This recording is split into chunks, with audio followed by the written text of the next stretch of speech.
I'm K.G. Powderly Jr., author of One Faith, Many Transitions, Worldviews in Church History, and the Windows of Heaven novel series, and Dark Honesty from Death's Shadow, a commentary through the book of Job.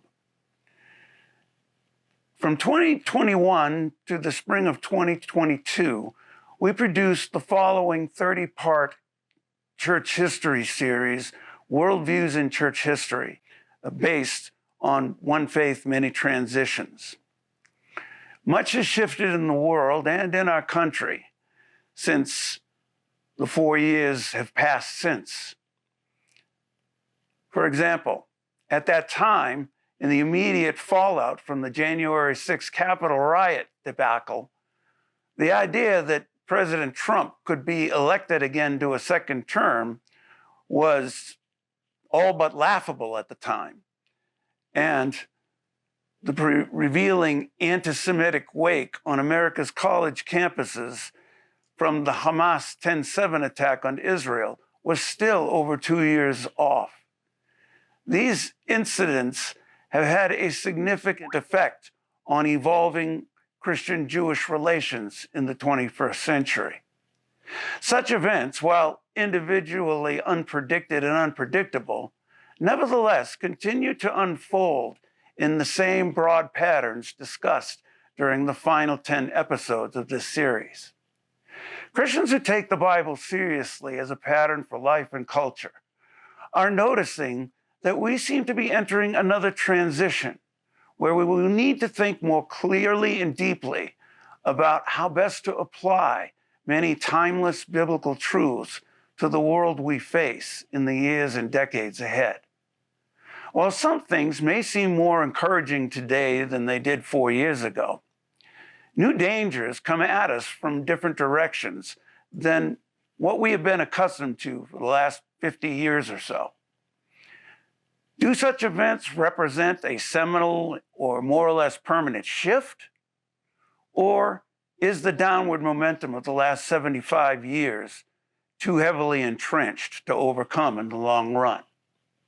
We don't really know for sure. Many drivers are in play here, but let's look at a few. One is that exponential population growth curve, even if it's leveling. More people equals more events at a quicker pace. The implications are events will seem to produce results that wear off more quickly.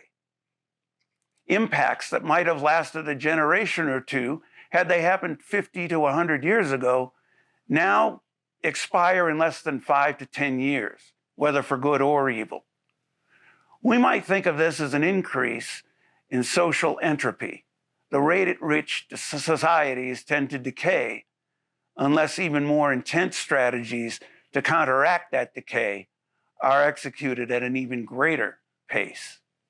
This assumes that human will and energy exists to coherently apply biblical truth at such increasing rates with an undiminished love for the common good and for truth.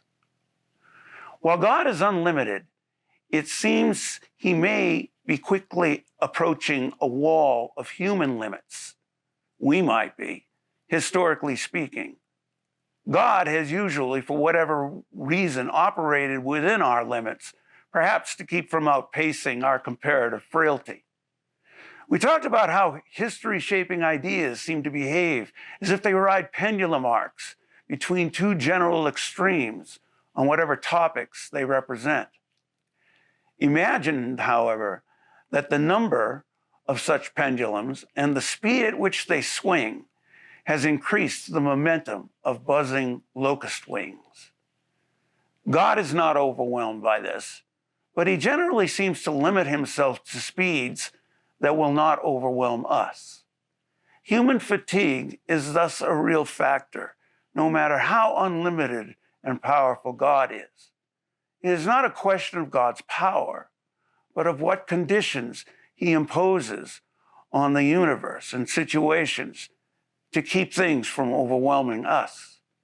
One major theme in this series you are about to watch is how our most damaging weaknesses often hide in the shadows of our greatest strengths.